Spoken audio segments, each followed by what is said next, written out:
Sir numerology ప్రకారంగా తీసుకుంటే ఇప్పుడు మనకు ఆల్రెడీ మన అమ్మ నాన్నలు పెట్టినటువంటి పేర్లు ఉంటాయి. కానీ కొంతమంది పేర్లు మార్చుకుంటున్నారు. అంటే అదృష్టం కోసం మార్చుకుంటున్నారా? లేకపోతే రాజకీయం పరంగా చూసినా కూడా, సినీ పరంగా చూసినా కూడా చాలామంది పేర్లు ముందు మార్చేసుకుంటున్నారు. అసలు ఎందుకు అలా మార్చుకోవడానికి రీజన్ ఏంటి? అయితే ఎక్కువ మంది ఇది వీఐపీలు చేస్తూ ఉంటారండి. ఉదాహరణకు మెగాస్టార్ చిరంజీవి గారు చూడండి, ముందు పేరు వచ్చేసి శివశంకర వరప్రసాద్. ఎప్పుడైతే శివశంకర వరప్రసాద్ నుంచి చిరంజీవిగా వైబ్రేషన్ చేంజ్ అయిందో లైఫ్లో సెలబ్రేషన్స్ అందుకోవడం జరిగింది. కాబట్టి ఈ పేరు అనేది మనకు సనాతన ధర్మం నుంచే ఉందండి. ఎప్పుడైతే పేరు మీరు మార్చుకుంటున్నారో పాత పేరులో ఏమైనా లోపాలు ఉంటే కొత్త పేరు ద్వారా మీరు అదృష్టాన్ని అందుకోవచ్చు. ఏఆర్ రెహమాన్ పేరు ముందు పేరు వచ్చేసి దిలీప్గా ఉంది. కాబట్టి ఏఆర్ రెహమాన్ తర్వాత ఈమె దిలీప్గా కూడా చాలా సినిమాలకి పనిచేశాడు. ఆయన కీబోర్డు ప్లేయర్గా కానివ్వండి, లిరిసిస్ట్గా పనిచేశాడు. కానీ ఎప్పుడైతే రెహమాన్గా మారారో మంచి అవకాశాలు రావడం జరిగింది. 19 సంవత్సరాల వయసులోనే రోజా సినిమాకి పనిచేసే అవకాశం వచ్చింది. అదేవిధంగా మీరు చూడండి, మోహన్ బాబు గారి పేరు కూడాను భక్తవత్సల నాయుడు. ఎప్పుడైతే మోహన్ బాబుగా పేరు మార్చుకున్నాడో వెరీ వెరీ సక్సెస్ఫుల్ లైఫ్ను వచ్చింది. అదేవిధంగా రజనీకాంత్ని చూడండి, రజనీకాంత్ పేరు కూడా శివాజీ అనే పేరు, శివాజీ గైక్వాడ్ ఉండేది. ఎప్పుడైతే మీ పేరులో ప్రాబ్లం ఉందని మీరు తెలుసుకుంటే దాన్ని వేరే పేరుగా కూడా మార్చుకొని మీ లైఫ్ని మీరు ముందుకు తీసుకెళ్ళవచ్చు. ఇంకా ఇదే పేరు ఉంది, ఇంకా ఇదే పేరుతో జీవితాన్ని లీడ్ చేసుకోవాలని అనుకోకండి. మన అదృష్టాన్ని మన చేతుల్లోనే మనం తీసుకోవచ్చండి. ఎలాగైనా జీవితంలో సక్సెస్ కావాలి అనుకున్నప్పుడు పేర్లలో చిన్న చిన్న వైబ్రేషన్స్ చేంజ్ చేయడం ద్వారా 100% మీరు సక్సెస్ అవ్వచ్చు. వివేకానంద చూడండి, వివేకానందగానే ఆయన ప్రపంచానికి తెలుసు, కానీ నరేంద్రగా ఎవరికీ తెలియదు. వాళ్ళ గురువు గారు ఉన్నారు, స్వామి వివేకానంద వాళ్ళ గురువు గారు రామకృష్ణ పరమహంస. రామకృష్ణ పరమహంస పేరు కూడా గదాధర అని ఉంటుంది, కానీ రామకృష్ణగా సక్సెస్ అయ్యారు. అంటే ఒక నేమ్ చేంజ్ అనేది మీ లైఫ్లో చాలా సక్సెస్ని ఇస్తుందండి. ఎప్పుడైతే ఇటువంటి ఇన్ఫర్మేషన్ మీరు తెలుసుకుంటారో మీ లైఫ్లో ఒక కన్ఫర్మేషన్ అనేది వస్తుంది. ఇన్ఫర్మేషన్ కన్ఫర్మేషన్తో మీరు సక్సెస్ అవుతారు. అప్పుడు మీ జీవితంలోకి వైబ్రేషన్ అనేది వస్తుంది. పేరులోనే పవర్ ఉంటుంది, పేరులోనే అదృష్టం ఉంటుంది, పేరులోనే దురదృష్టం ఉంటుంది, పేరులో సక్సెస్ ఉంటుంది, ఫెయిల్యూర్ కూడా ఉంటుంది. ఒక వ్యక్తి ఎదిగాడంటే కారణం నేమ్ వైబ్రేషన్. ఒక వ్యక్తికి మనం సక్సెస్ఫుల్గా గుర్తుపడుతున్నాము అంటే కారణం పేరే. ఒక హై స్థాయిలో ఉండే పర్సన్స్ని మీరు ఎలా గుర్తుపడతారు? ఆయన పేరు ద్వారానే గుర్తుపడతారు. కాబట్టి మీరు సక్సెస్ అవ్వాలన్నా ఫెయిల్యూర్ అవ్వాలన్నా మీ పేరు ద్వారానే సక్సెస్ అవుతారు. నేమ్ అండ్ ఫేమ్ కూడా వస్తుంది. పేరు చాలా చాలా ఇంపార్టెంట్.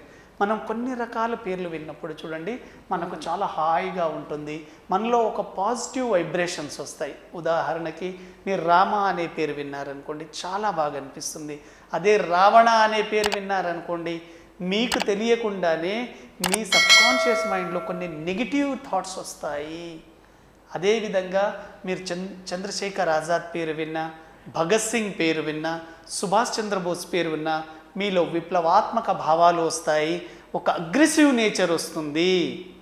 కాబట్టి ఇటువంటి పేర్లు విన్నప్పుడు మనలో మైండ్ అనేది ఈ వైబ్రేషన్కి చేంజ్ అవుతూ ఉంటుంది.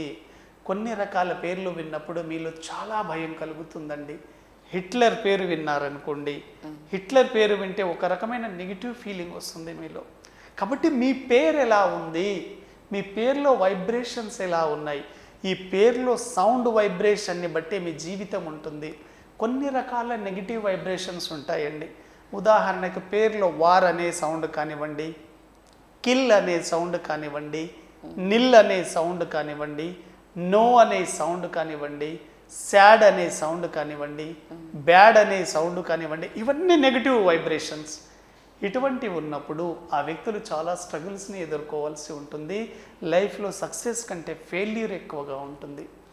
కొంతమంది అమ్మాయిల పేర్లలో మీరు గమనించండి, అమ్మాయి పేర్లలో కూడా ఈ నెగిటివ్ వైబ్రేషన్స్ చాలా ఎక్కువగా ఉంటాయి. ఉదాహరణకు ఇప్పుడు మ్యాన్ అనే సౌండ్ మనస్విని కావచ్చు, అదేవిధంగా మంజుల కావచ్చు, ఇవన్నీ నెగిటివ్ వైబ్రేషన్స్.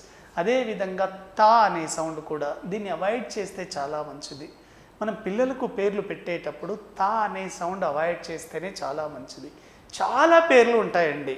ఎప్పుడైతే మీ పేరు గనక మీ డేట్ ఆఫ్ బర్త్కు మ్యాచ్ అవుతుందో అప్పుడే మీ జీవితంలో అన్స్టార్టబుల్ సక్సెస్ని మీరు అందుకోగలుగుతారు.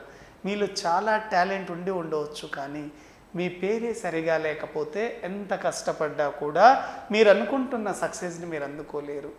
ఎందుకంటే పేరులో పవర్ ఉంది అని చెప్పుకున్నాం కదా. Name is fame. మీ పేరులో గనక నెగిటివ్ వైబ్రేషన్ ఉంటే, మీరు ముందుకు వెళుతుంటే నెగిటివ్ వైబ్రేషన్ మిమ్మల్ని వెనక్కి లాగుతూ ఉంటాయి. కాబట్టి మీరేమనుకుంటారు, ఎక్కడ ప్రాబ్లం వచ్చింది అని మీరు చాలా కాలం నుంచి దాని మీద సెర్చ్ చేస్తుంటారు. కానీ మీ పేరు ద్వారా అనేది మీకు తెలియదండి. ఈరోజు అవుతుందన్న వరకు కాదండి, చాలా డిసప్పాయింట్ అవుతారు. రీజన్ ఏంటి? ఆ నెగిటివ్ వైబ్రేషన్స్. ఎప్పుడైతే మీ పేరులో చిన్న చిన్న కరెక్షన్స్ ద్వారా, అంటే ఒక లెటర్ తగ్గించడమో ఒక లెటర్ పెంచడమో చేస్తారో 100% మీరు సక్సెస్ని అందుకుంటారు. కాబట్టి న్యూమరాలజీ అనేది మన పేరులో ఎటువంటి అక్షరాలు ఉన్నాయి, ఈ అక్షరాలలో ఉండే వైబ్రేషన్ మన లైఫ్కి ఎలా పనిచేస్తుంది అనేది చాలా అద్భుతంగా వివరిస్తుంది. ఈజ్ ఏ నంబర్ సైన్స్ అండి. ఈ ప్రపంచమంతా నంబర్లోనే ఉంది. నంబర్స్ లేకుండా మీ జీవితం మనుగడనే లేదు. మీరు ఉదయం నిద్ర లేచారనుకోండి, ఎన్ని గంటలు పడుకున్నారు, ఎన్ని గంటలు వర్క్ చేయాలి, ఎప్పుడు ఆఫీస్కి వెళ్ళాలి అనేది టోటల్ నంబర్ మీదే లైఫ్ ఆధారపడి ఉంటుంది. మీ శాలరీ చూడండి, మీరు ఎలా కౌంట్ చేస్తారు? నంబర్ ఆధారంగానే కౌంట్ చేస్తారు. కాబట్టి నంబర్ అనేది పేరులో ప్రముఖ పాత్ర పోషిస్తుంది. పేర్లలో నెగిటివ్ వైబ్రేషన్స్ నంబర్ ఉన్నాయనుకోండి, ఎక్కువ మంది సూసైడ్ చేసుకోవడానికి కానివ్వండి, ఎక్కువ మంది విడాకులు రావడానికి, భార్యాభర్తల మధ్య గొడవలు రావడానికి మెయిన్ కారణం ఈ పేర్లలో ఉండే నెగిటివ్ వైబ్రేషన్సే. ఎప్పుడైతే మీ పేర్లలో నెగిటివ్ వైబ్రేషన్స్ని పాజిటివ్గా మార్చుకుంటారో మీ లైఫ్ టర్న్ అవుతుంది. ఒక సక్సెస్ఫుల్ వైబ్రేషన్ కలిగిన పేరు ఒక వ్యక్తి జీవితంలో అత్యున్నత స్థాయికి తీసుకువెళ్తుంది. ఏ వ్యక్తికైనా, ఏ సోల్కైనా కూడా మనం సక్సెస్ఫుల్ స్థాయిని అందుకోవాలని అనుకుంటారు.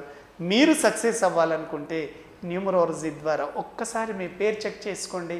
అద్భుతమైన జీవితాన్ని, ఒక సక్సెస్ఫుల్ లైఫ్ని మీరు లీడ్ చేయగలుగుతారు. So thank you sir. Thank you అండి.